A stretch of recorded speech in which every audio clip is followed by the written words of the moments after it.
What's up, guys? We are continuing our quest with Excalibur. Ho-ho! So we're going to be covering volumes 2 and 3, and if you watched my last Excalibur video, you know it was riddled with spoilers, and these ones will be no different. Though it's going to get a little bit more condensed, a little bit more brief, because I am covering 2 volumes. Essentially, what I'm trying to do, guys, is really catch up to the last couple issues, because what I want to do is do full-on breakdowns of issue 22, 23, 24, and going into the new ones, okay? So that's what I'm trying to do here. We'll see if I pull it off, but for those watching, just know I'm going to have lots of spoilers for for volumes 2 and 3, as well as 3 key things that you probably need to know that happened in X of Swords, because that's Volume 2 leads up to X of Swords, and then Volume 3 takes place right after. So there are 3 things you really need to know going into Volume 3. All right? Buckle up. Okay, so in Volume 2, we get set up with just some good old-fashioned Braddock family drama. We see that Betsy has kind of tapped Richter to help her bury Brian's sword. Now, we know that Brian is not in the right headspace right now, and he can't bring himself to wield this weapon. So, yes, they're burying the sword, and then Betsy goes through the portal into Otherworld and immediately gets hit with some slack from her other brother, Jamie Braddock. And we know that this is a strained relationship, and we get a really good kind of back and forth. But what this ultimately leads us into is this scene with Betsy Braddock in Apocalypse, where she's very worried about Otherworld and just the safety of things. She is now Captain Britain, so she's kind of responsible here, and she's worried that Apocalypse might have his fingers in some dastardly pies. But Apocalypse assures Betsy that he is not doing anything like sinister. He is trying to really pull these guys together and form a coven. And he's actually written a grimoire of like his life story and everything he's doing, and he presents it to Betsy, which is trying to kind of help her, give her a peace of mind, so to speak. And this really kicks off the mission that we're going to be kind of getting into in the next couple issues. The one that involves the Warwolves. Now, Apocalypse says that we need these Warwolf skulls because he's working on this external gate, so to speak. And I don't think we actually know that just yet, but it's what essentially is going on. So the cool thing about the Warwolves is this is a callback to old Excalibur. So it is a kind of a nice touch. But I have to admit, the Warwolf hunting mission is it's kind of weird. It's not it's not a smooth couple issues. It just seems odd, even though it is exciting. So what happens is they go out looking for these Warwolves they're not from our planet. They're from the Mojoverse. So they go looking for them in the zoo, find out that they're not there, that they've been bought by this really wealthy guy named Cullen Bloodstone. And now I am sure Cullen Bloodstone probably has some past continuity and threads here in the Marvel universe, but I don't know shit about Cullen.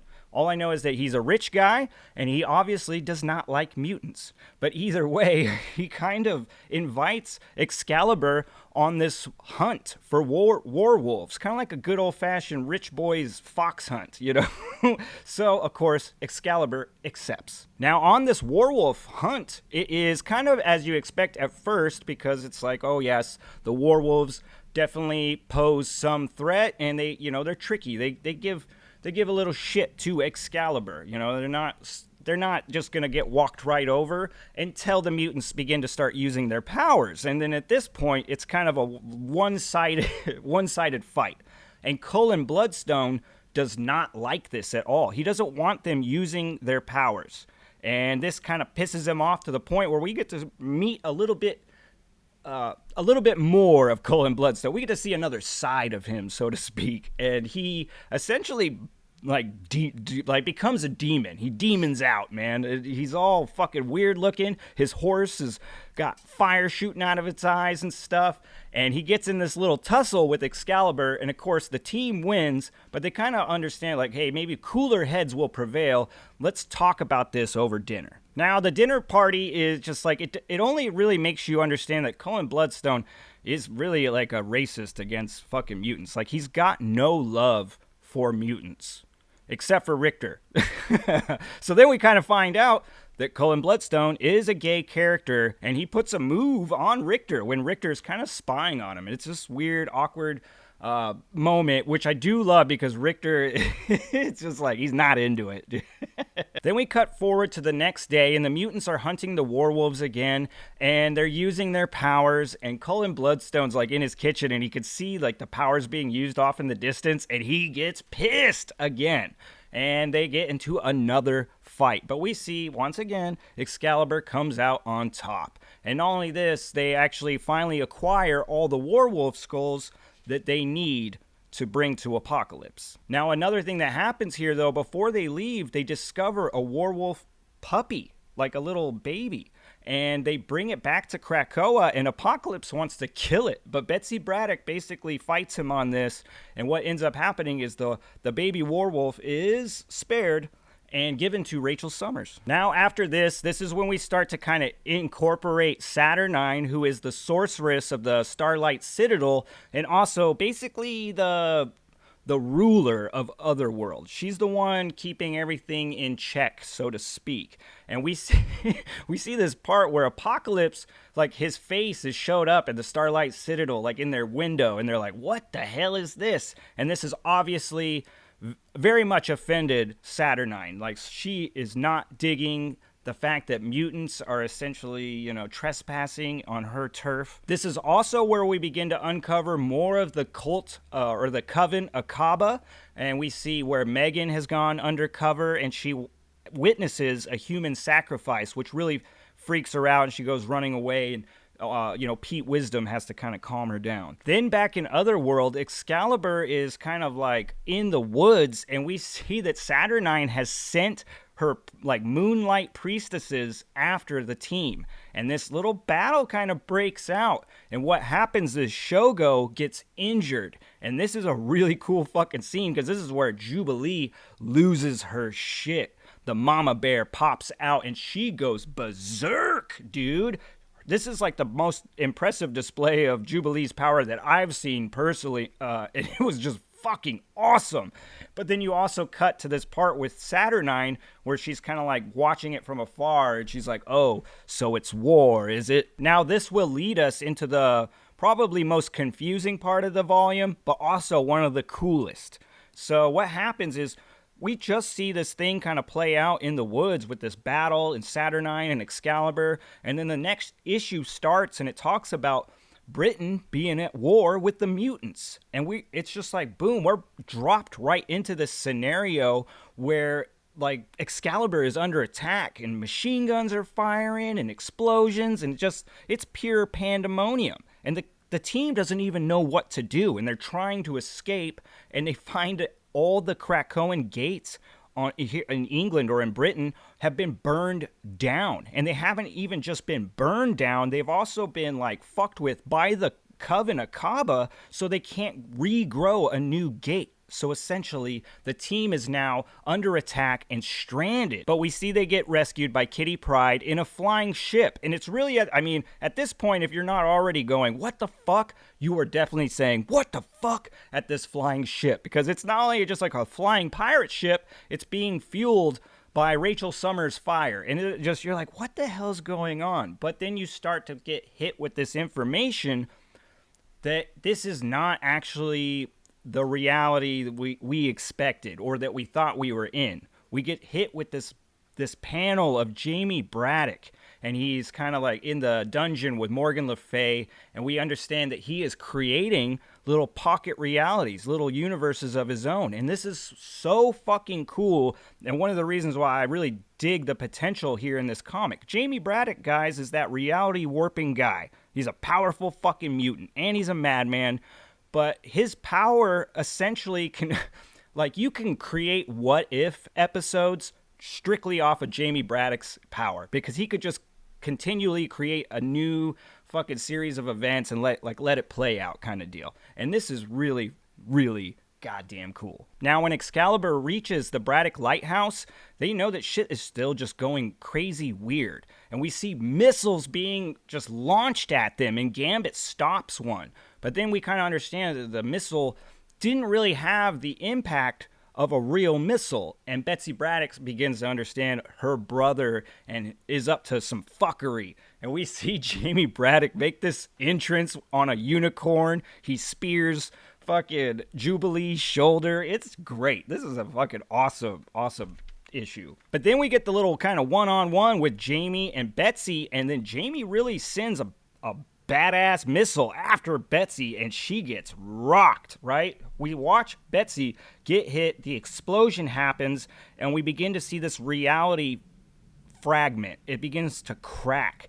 And it's like in this moment we're watching the dead Betsy Braddock, and the rest of the team is kind of hovering over her body, and they see the amulet kind of like going crazy, and they each reach for it. And now while this reality is tearing apart, we're creating new Captain Britons out of each one of the team members. And this panel is so dope when you see each one of the members as a Captain Britain. I fucking love Jubilee's sunglasses. Now, right before the end of this issue, though, we see that Saturnine is pissed about these new Captain Britons. And once again, guys, I'm just saying, this is what's so cool, and like, there's so much potential here. You have the ability not only to create these little pocket realities, but now there's a way to push this stuff out of its own reality and into our own to some extent. And this just, god damn it, the weirdness of it all, like just the possibilities, man. It's so cool. Now, the rest of Volume 2 really revolves around two things. It's Excalibur and Betsy Braddock and their like kind of this relationship that's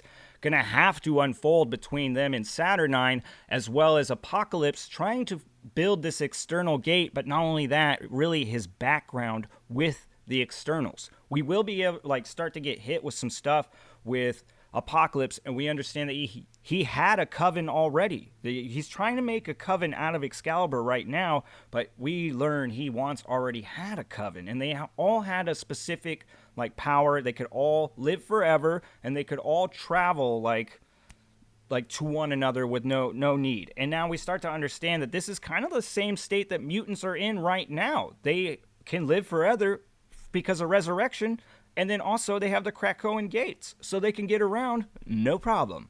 So we begin to understand that Apocalypse is kind of not necessarily in need of the externals. As the team deals with Saturnine back at the Starlight Citadel, one of the cool things that gets played out is Gambit kind of rummaging through Saturnine's shit, and he finds some stuff, a deck of cards, and like this ruby, and he grabs the ruby. And what's really cool about this is a callback to his solo stuff, where we see Chandra is actually, her like soul is stuck in this ruby, and he can hear her but nobody else can. But this kind of leads into a really cool little shot where he's like telling Chandra to shut up, and Rogue thinks she's talking to her, like, oh goddamn. Ooh, bad move. But we will get to see that this little gem, this ruby that has Chandra, really does deal with Apocalypse and what he's got going on. And Apocalypse calls Richter kind of on scene. This whole thing plays out in a bloody, fiery, fucking just insane chunk of panels. I mean, this was like really brutal. Richter basically goes through a gate, gets sucked out halfway, shows up, uses like his power, and just drenches these externals in magma. It's pretty brutal. But we see that Chandra was one of the externals, and so her little ruby gem really needs to be there. Like, they need to destroy it. And this is where we get to see Gambit really make a decision, you know, like, because he doesn't like Apocalypse and he doesn't like Chandra. But, you know, so what does he do? And he ultimately does help Apocalypse by throwing the ruby through the portal. They destroy it. Boom. We have ourselves an external gate, people. Okay, so that volume leads us into Ten of Swords, or X of Swords, whichever you want to call it. And I know that I said I got like some things I got to tell you before we go into Volume 3, and I might have said I had 3 things, but I got 4. So without like going into it too much, because I'm trying to speed this up, the 4 things that kind of go down in X of Swords that you're going to need to know carrying into the next volume is, number 1, that Brian Braddock eventually takes up the sword and becomes Captain Avalon. 2, that Betsy Braddock is defeated in the Tournament of Swords and shattered. She is shattered literally into thousands of pieces. Number 3, that the Captain Britain Corps has been like rejuvenated or like, you know, resurrected, so to speak. And they have taken form of Betsy Braddock. So you have the infinite amount of realities with the Betsy Braddock being Captain Britain now, as well as the last bit is that Apocalypse is gone. I'm not going to say any more than that, but he is out of the picture now, guys. So the group Excalibur picks up in Volume 3 without their leader, Betsy Braddock, and without Apocalypse. Okay, so we're going to move into Volume 3. I'm going to kind of speed this thing up some, and some of you guys might get mad because the things that happen in here, for some people that are real big fans of Betsy Braddock and Quanon, this has a lot to do with their relationship. In the past, these two, they have a checkered past. There's a lot of body swapping and just, you know, there's some bad blood, I guess, so to speak, between these. Some things that have gone unspoken for far, far too many years. And we're finally going to get to deal with them here in Volume 3. When we start out, the team is really shooken up, right? They don't know where Betsy is. She's gone. They don't have Apocalypse anymore. Richter is trying to fill his shoes and not really doing the greatest job at it. They decide to go into Otherworld and tap Megan to try to use this magic to call Betsy forward. But what happens is they contact the Britain Corps, the Captain Britain Corps, and it's great because you get to see the Betsy's in all shapes and sizes. Now from here though, we do see that the Captain Britain Corps just does get tapped, and they're part of this search mission now, and this is what happens. And we see that Betsy Braddock is in an alternate universe where she is queen, and on her way back home, the person that's going to help her is Quanon.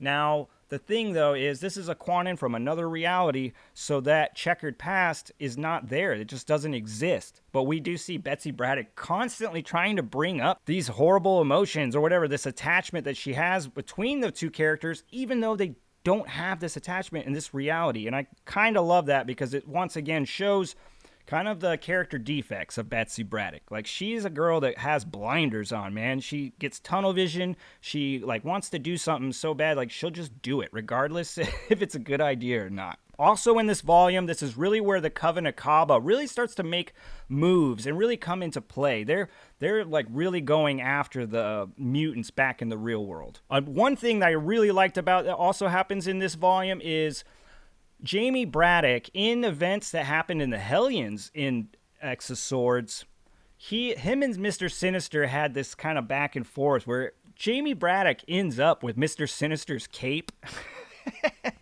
And it's hilarious. And we see this little part play out where Jamie Braddock goes to visit Mr. Sinister so he can have him make him a body for Betsy Braddock. Now, the body will come into play later on when Betsy Braddock shows back up on Earth. But things are not all right. We see there's a lot of strange behavior coming out of Betsy, and she just doesn't seem to be the Betsy that we remember. Ultimately, this will flesh out a new character. At least I think it's a new character, or it's a character they're pulling out of the continuity obscurity, one of Malice. And we understand that Malice is a very powerful mutant in the fact that she can possess other mutants. And we even watch in this volume where she has possessed Emma Frost, who is a massively powerful telepath, even though we do get this little bit where we see how powerful of a telepath she is, because even when she's been possessed, she still has this like psychic lockdown, like